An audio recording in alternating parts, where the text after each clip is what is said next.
ายดีกล่าวทักทายสบายดีพ่อแม่พี่น้องเมื่อสุขคนเนาะบอกว่าจะเป็นพ่อแม่พี่น้องทางฝั่งลาวหรือทางฝั่งไทยหรือทางต่างประเทศการยินดีต้อนรับสู่ช่องบ่าวต้อมวาลาชาแนลคือเก่าพี่น้อง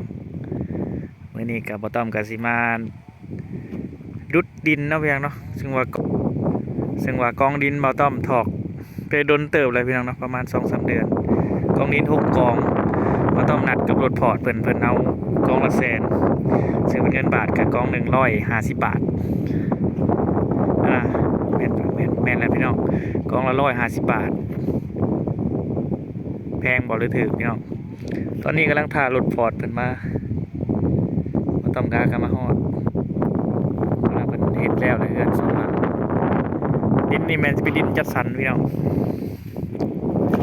เพิ่นขายเป็นหลอกดิน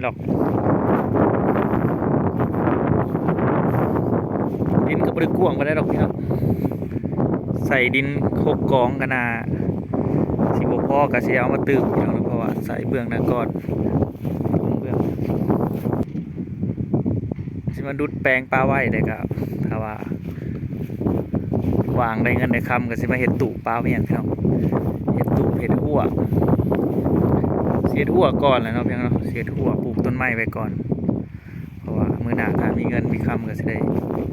เฮ็ดเรือนอยู่นี่แหละพี่น้องอยู่เซโนนี่เนาะพี่น้องเนาะเพราะว่ามัน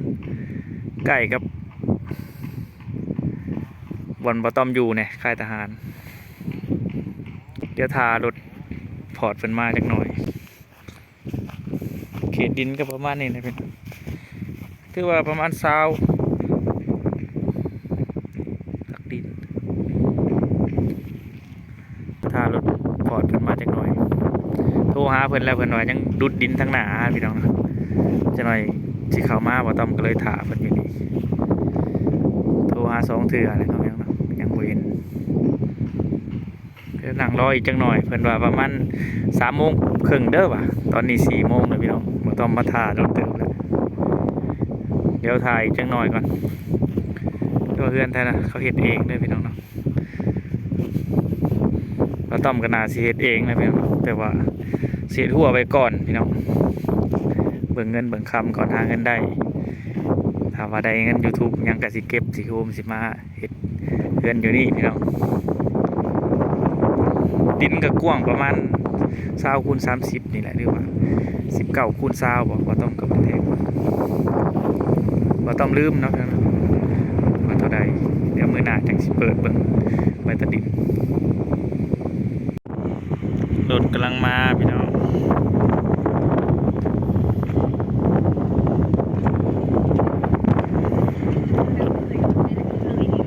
รถกำลังมา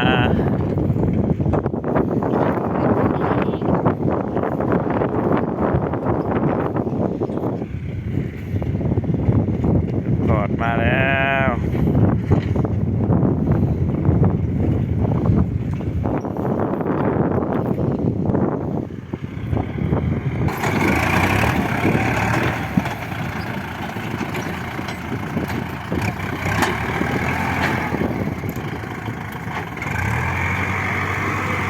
ดิน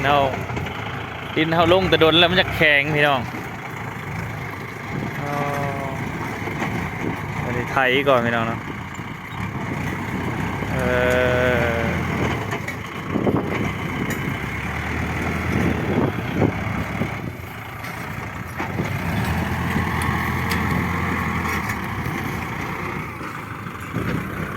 รถไถเป็นรถไถน้อยเนี่ยเนาะรถไถบ่ใหญ่มันก็เลยบ่แห้งปานใดแต่ว่าต้อมใหญ่รถแข็งเนาะพี่น้องเนาะ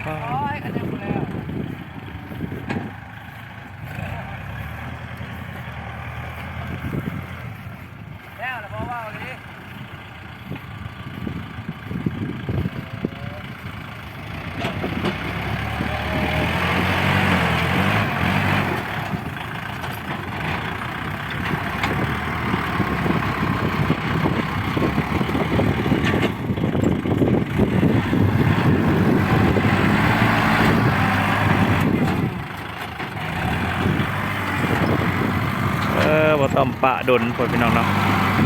ดินฝนตกใส่มันเลยแข็งเอ่อ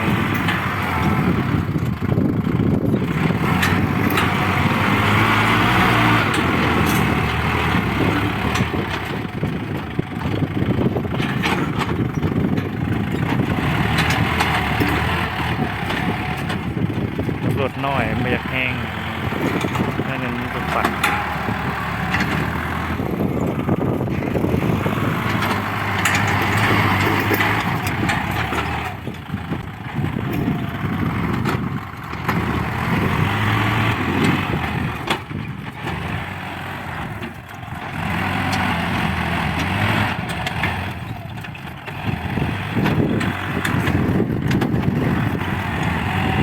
ก็ไปก่อนเนาะ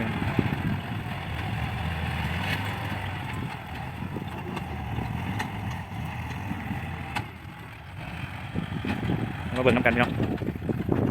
กินบ่ต้มนาสิบ่พอหรอกแต่ว่าปรับเบิ่งก่อน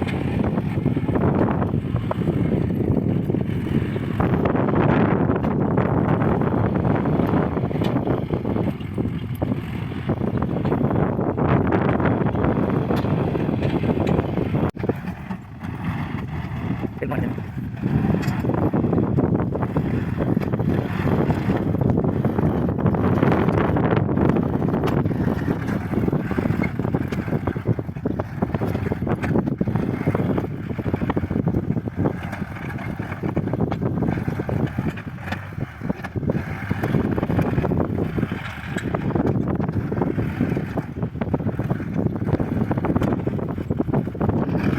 ก็ทำรูปเดี๋ยวบอกพี่เนาะวันน้อยทำไปก่อน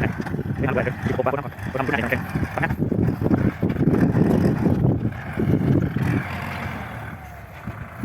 ย้อนแสง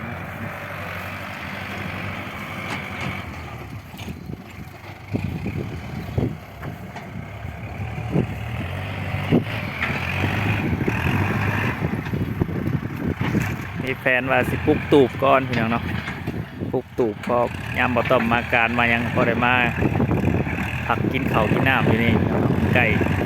บอนบ่ต้มอยู่บอนไก่ข่ายบ่ต้มเนี่ย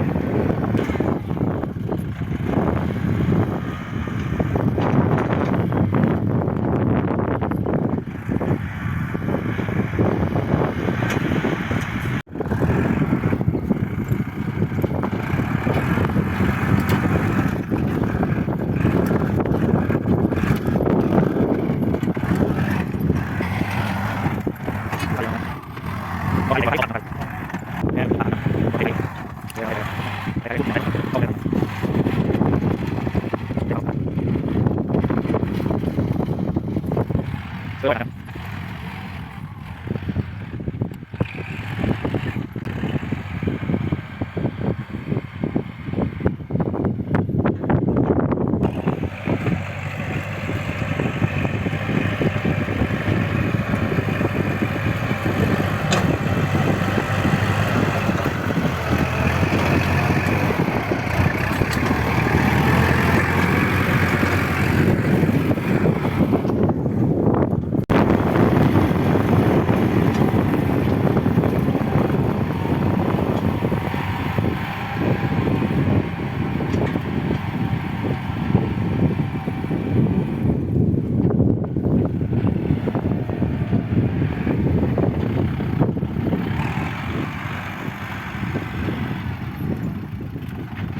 ดินบ่ต้อมบ่พอเนาะพี่น้องเนาะสิได้เอามาตื่มอีกจัก2-3รถแหละ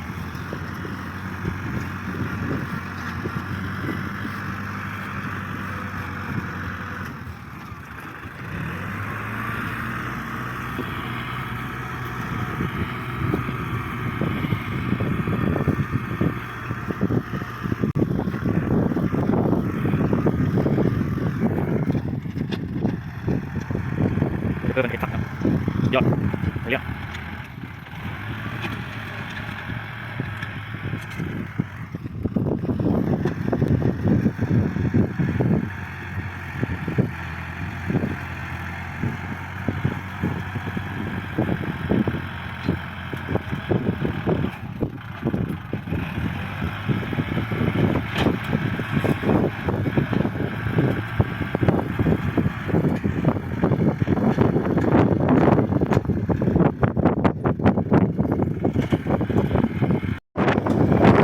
แล้วเรียกว่าประเทศครับเนาะรับเสียเลยแต่ว่าดินบ่ต้อมบ่พอพี่เขตแดนนะพี่น้องมื้อหน้าเอามาใส่เก็บ2-3รถ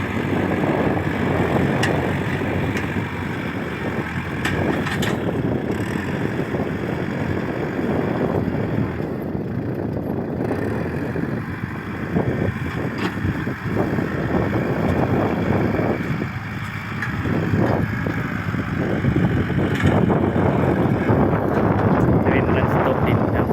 ครับหนาวแน่วันนี้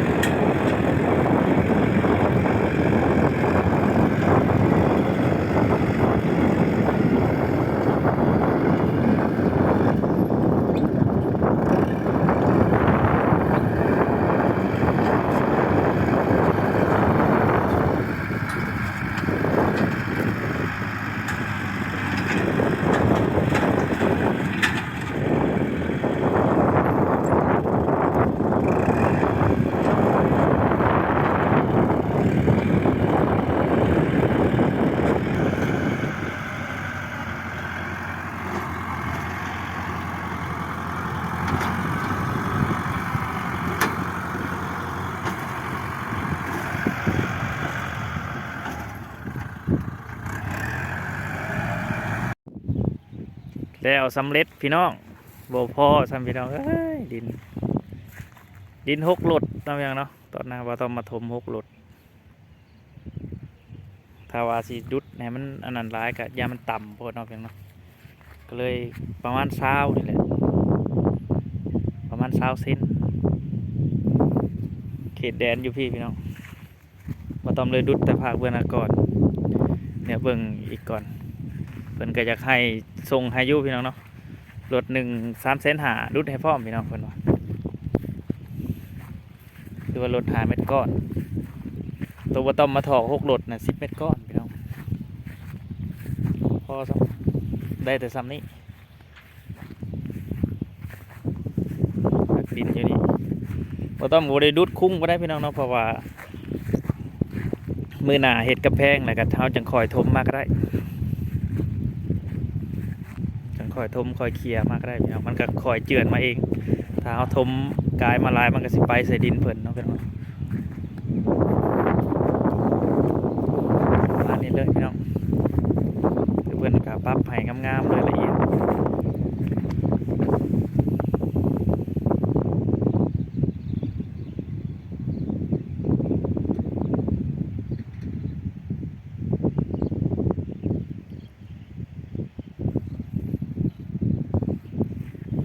ไปกลับก่อนพี่น้อง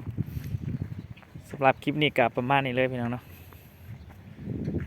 จังได๋ก็ฝากพ่อพี่น้องติดตามตอนต่อไปพี่น้องมันสิเป็นหยังสิเกิดหยังขึ้น คำแล้วพี่น้องจังได๋ก็ฝากพ่อพี่น้องกดไลค์กดแชร์กดติดตามพี่น้องเนาะเพื่อเป็นกำลังใจให้บ่ต้องเฮ็ดคลิปต่อไปสำหรับคลิปนี้ขอกล่าวคำว่าสบายดีกลับก่อนพี่น้องคำแหละทั้งนั้นเพิ่นก็เลิกแล้วเฮ็ดเฮือนเฮ็ดหยังครับบ๊ายบาย